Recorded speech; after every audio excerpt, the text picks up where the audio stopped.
Hi friends, welcome to Rashmi's YouTube channel. ಇವತ್ತು ನಿಮಗೆ ಗೌಡ್ರ ಸ್ಟೈಲಲ್ಲಿ ಹೇಗೆ ಚಿಕನ್ ಗ್ರೇವಿ ಮಾಡೋದಂತ ತೋರಿಸ್ಕೊಡ್ತಾ ಇದ್ದೀನಿ. ನೋಡೋಣ ಬನ್ನಿ. ನೋಡಿ ಫ್ರೆಂಡ್ಸ್, ಚಿಕನ್ ಗ್ರೇವಿಗೆ ಬೇಕಾಗಿರುವ ಇಂಗ್ರೀಡಿಯೆಂಟ್ಸ್ನ ಹೇಳ್ತೀನಿ ಇವಾಗ.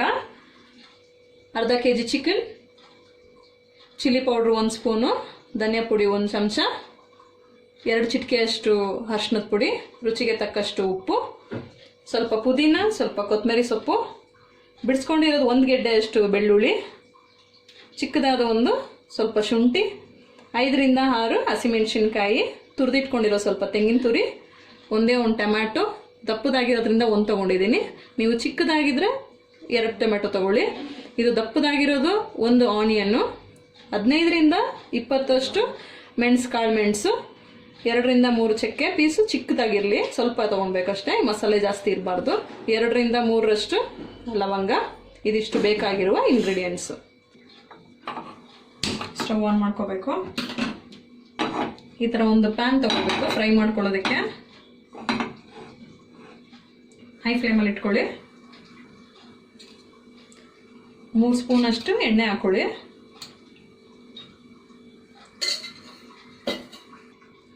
ಮೂರು ಸ್ಪೂನ್ ಎಣ್ಣೆ ಹಾಕಿದ್ಮೇಲೆ ಕಾಳು ಮೆಣಸು ಹಾಕೊಳ್ಳಿ, ಲವಂಗ, ಚಕ್ಕೆ, ಈ 3 ಹಾಕೊಂಡ್ಮೇಲೆ ಹಸಿಮೆಣಸಿನ್ಕಾಯಿ ಹಾಕೊಬೇಕು. ಫಸ್ಟು ಗ್ರೀನ್ ಚಿಲ್ಲಿ ಫಸ್ಟ್ ಎಣ್ಣೆಗೆ ಏನಕ್ಕೆ ಹಾಕೊಬೇಕಂದ್ರೆ ಅದು ಫಸ್ಟು ಎಣ್ಣೆನಲ್ಲಿ ಚೆನ್ನಾಗಿ ಫ್ರೈ ಆದರೆ ಒಳ್ಳೆ ಟೇಸ್ಟ್ ಕೊಡುತ್ತೆ. ಅದಾದಮೇಲೆ ಆನಿಯನ್ ಹಾಕೊಳ್ಳಿ, 1 ಆನಿಯನ್ನು,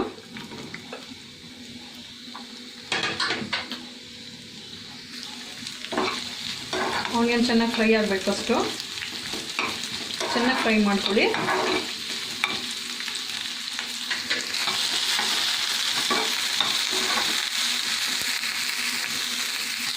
ಬೆಳ್ಳುಳ್ಳಿ ಹಾಕೊಬೇಕು, 1 ಗೆಡ್ಡೆಯಷ್ಟು ಬೆಳ್ಳುಳ್ಳಿ ಬಿಡಿಸಿಟ್ಕೊಂಡಿರೋದು, ಅದನ್ನು ಹಾಕೊಳ್ಳಿ. ಅದನ್ನು ಚೆನ್ನಾಗಿ ಫ್ರೈ ಮಾಡಬೇಕು.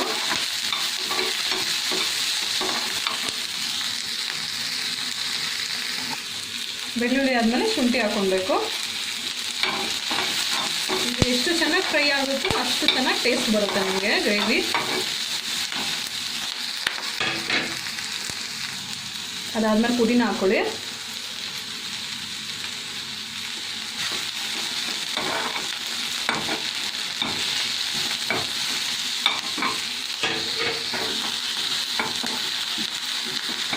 ಪುದೀನ ಸ್ವಲ್ಪ ಫ್ರೈ ಆದಮೇಲೆ ಹೆಚ್ಚಿಟ್ಕೊಂಡಿರೋ ಕೊತ್ತಂಬರಿ ಸೊಪ್ಪು ಸ್ವಲ್ಪ ಹೆಚ್ಚಿಟ್ಕೊಬೇಕು.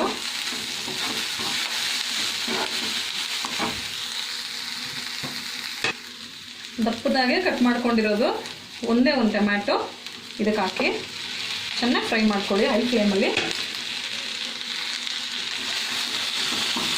ನೀವು ಒಂದೇ ಒಂದು ನಾಟಿ ಟೊಮ್ಯಾಟೊ ಹಾಕ್ಕೊಂಡ್ರೆ ತುಂಬ ಚೆನ್ನಾಗಿರುತ್ತೆ ಟೇಸ್ಟು.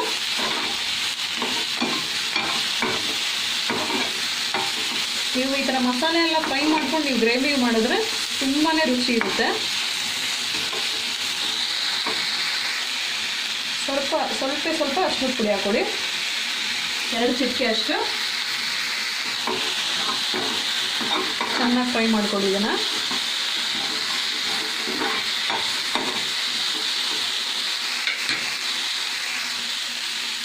ಇವಾಗ ಇದು ಫ್ರೈ ಆಗಿದೆ. ಇದನ್ನಿಷ್ಟನ್ನು ಇವಾಗ ಪೇಸ್ಟ್ ಮಾಡ್ಕೊಳ್ಳೋಣ. ಮಿಕ್ಸಿ ಜಾರ್ ತೊಗೊಳ್ಳಿ. ಮಿಕ್ಸಿ ಜಾರ್ಗೆ ಫಸ್ಟು ಕಾಯಿ ತುರಿ ಹಾಕೊಂಡ್ಬಿಡೋಣ. ಸ್ವಲ್ಪ ಕಾಯಿ ತುರಿ ಅಂದರೆ 1 ಕಾಯಿನಲ್ಲಿ ಅರ್ಧ ಹೋಳು, ಅರ್ಧದಷ್ಟು ತೆಂಗಿನ ತುರಿ.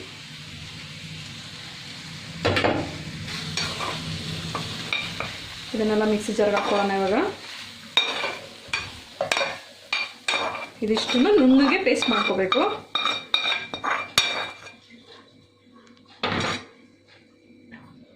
ಇದಕ್ಕೆ ಸ್ವಲ್ಪ ನೀರನ್ನ ಬೆರೆಸ್ಕೊಬೇಕು, ಜಾಸ್ತಿ ಬೇಡ, ಸ್ವಲ್ಪ ಮಾತ್ರ. ನುಣ್ಣಗೆ ಪೇಸ್ಟ್ ಮಾಡ್ಕೊಳ್ಳಿ ಇದನ್ನು. ನೋಡಿ, ಈ ಥರ ಫೈನ್ ಪೇಸ್ಟ್ ಮಾಡ್ಕೋಬೇಕು. ನೋಡಿ ಫ್ರೆಂಡ್ಸ್, ಈ ಥರ ಒಂದು ಕುಕ್ಕರ್ ಇಟ್ಕೊಳ್ಳಿ ಸ್ಟವ್ ಮೇಲೆ. ಸ್ಟವ್ ಆನ್ ಮಾಡ್ಕೊಳ್ಳಿ.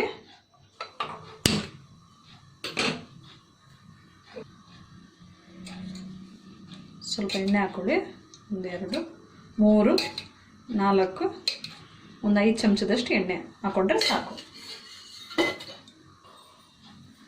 ಎಣ್ಣೆಗೆ ಈ ಥರ ಒಂದು ಸ್ವಲ್ಪ ಆನಿಯನ್ ಹಾಕ್ಕೊಳ್ಳಿ, ಉದ್ದಕ್ಕೆ ಹೆಚ್ಚಿರೋದು. ಯಾಕಂದರೆ ಚಿಕನ್ ಉರಿಯುವಾಗ ಸ್ವಲ್ಪ ಆನಿಯನ್ ಇದ್ದರೆ ಚೆನ್ನಾಗಿರುತ್ತೆ, ಚೆನ್ನಾಗಿ ಫ್ರೈ ಆಗುತ್ತೆ. ನಂತರ ಚಿಕನ್ ಹಾಕ್ಕೊಳ್ಳಿ, ಅರ್ಧ kg ಚಿಕನ್ನು.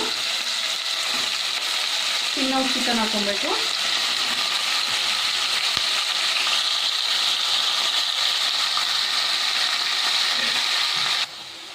ಎಣ್ಣೆನಲ್ಲಿ ಚೆನ್ನಾಗಿ ಚಿಕನ್ ಫ್ರೈ ಆಗಬೇಕು. ಹಸಿ ವಾಸನೆ ಹೋಗೋವರೆಗೂ ಚಿಕನ್ ಫ್ರೈ ಮಾಡ್ಕೊಳ್ಳಿ. ಅದಕ್ಕೆ ಸ್ವಲ್ಪ ಅರಿಶಿನದ ಪುಡಿ, 2 ಚಿಟಿಕೆ ಅಷ್ಟು ಅರಿಶಿನದ ಪುಡಿ ಹಾಕ್ಕೊಳ್ಳಿ. ಹಾಕೊಂಡು ಚೆನ್ನಾಗಿ ಮಿಕ್ಸ್ ಮಾಡ್ಕೊಳ್ಳಿ.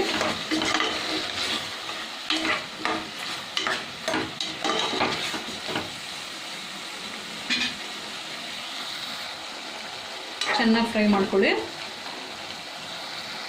ಚಿಕನ್ ಫ್ರೈ ಆಗುವಾಗ ಚಿಕನ್ಗೆ ಎಷ್ಟು ಸಾಲ್ಟ್ ಬೇಕೋ ಅಷ್ಟು ಮಾತ್ರನೇ ಹಾಕ್ಕೊಳ್ಳಿ.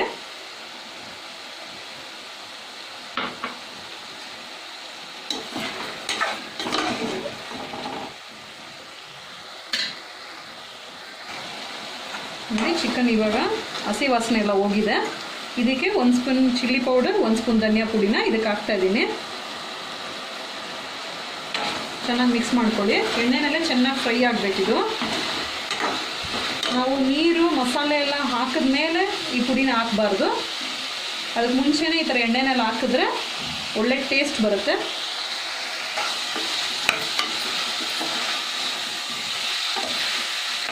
ನೋಡಿ, ಈ ಥರ ಎಣ್ಣೆನಲ್ಲಿ ಚೆನ್ನಾಗಿ ಫ್ರೈ ಆಗಬೇಕು.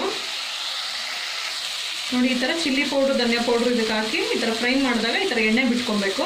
ಆವಾಗ ಗ್ರೇವಿ ತುಂಬ ಚೆನ್ನಾಗಿ ಟೇಸ್ಟ್ ಬರುತ್ತೆ. ಇವಾಗ ಇದಕ್ಕೆ ರುಬ್ಬಿರೋ ಅಂಥದ್ದು ಹಾಕ್ಕೊಂಡ್ಬಿಡಿ. ಇದಕ್ಕೆ ಪೇಸ್ಟು ಮಸಾಲೆ ಹಾಕ್ಕೊಂಡ್ಮೇಲೆ ಚೆನ್ನಾಗಿ ಮಿಕ್ಸ್ ಮಾಡಿ ಇದನ್ನು.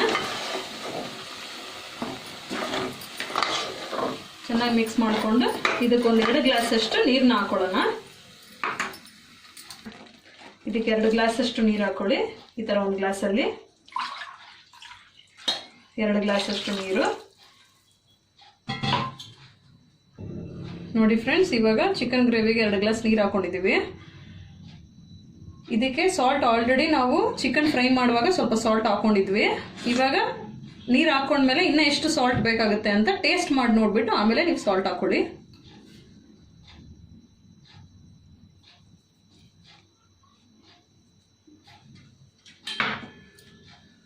ಚೆನ್ನಾಗಿ ಮಿಕ್ಸ್ ಮಾಡಿ.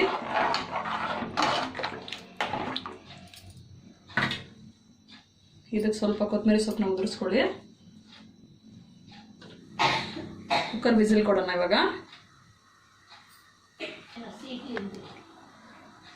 ಲಿಡ್ ಕ್ಲೋಸ್ ಮಾಡ್ಕೊಳ್ಳಿ ಇವಾಗ.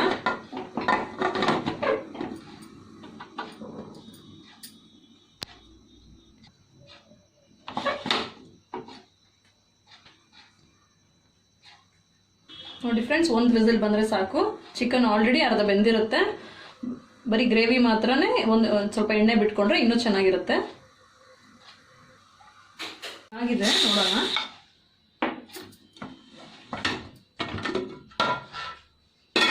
ನೋಡಿ, ಈ ಥರ ಎಣ್ಣೆ ಬಿಟ್ಕೊಂಡಿರಬೇಕು ಚಿಕನ್ ಗ್ರೇವಿ. ಆವಾಗ ತುಂಬಾ ಟೇಸ್ಟಿಯಾಗಿರುತ್ತೆ. ಅದಕ್ಕೆ ಕುಕ್ಕರ್ನಲ್ಲಿ ಮಾಡುವಾಗ ಈ ಥರ ಎಣ್ಣೆ ಬಿಟ್ಕೊಳ್ಳುತ್ತೆ. ಹಾಗೆ ಮಾಡುವಾಗ ಎಣ್ಣೆ ಬಿಟ್ಕೊಳ್ಳೋದಿಲ್ಲ. ಚಿಕನ್ ಗ್ರೇವಿ ರೆಡಿ ಇದೆ. ಸರ್ವ್ ಮಾಡೋಣ ಬನ್ನಿ. ನೋಡಿ ಫ್ರೆಂಡ್ಸ್, ತುಂಬ ರುಚಿಯಾಗಿರೋ ಚಿಕನ್ ಗ್ರೇವಿ ರೆಡಿ ಆಗಿದೆ.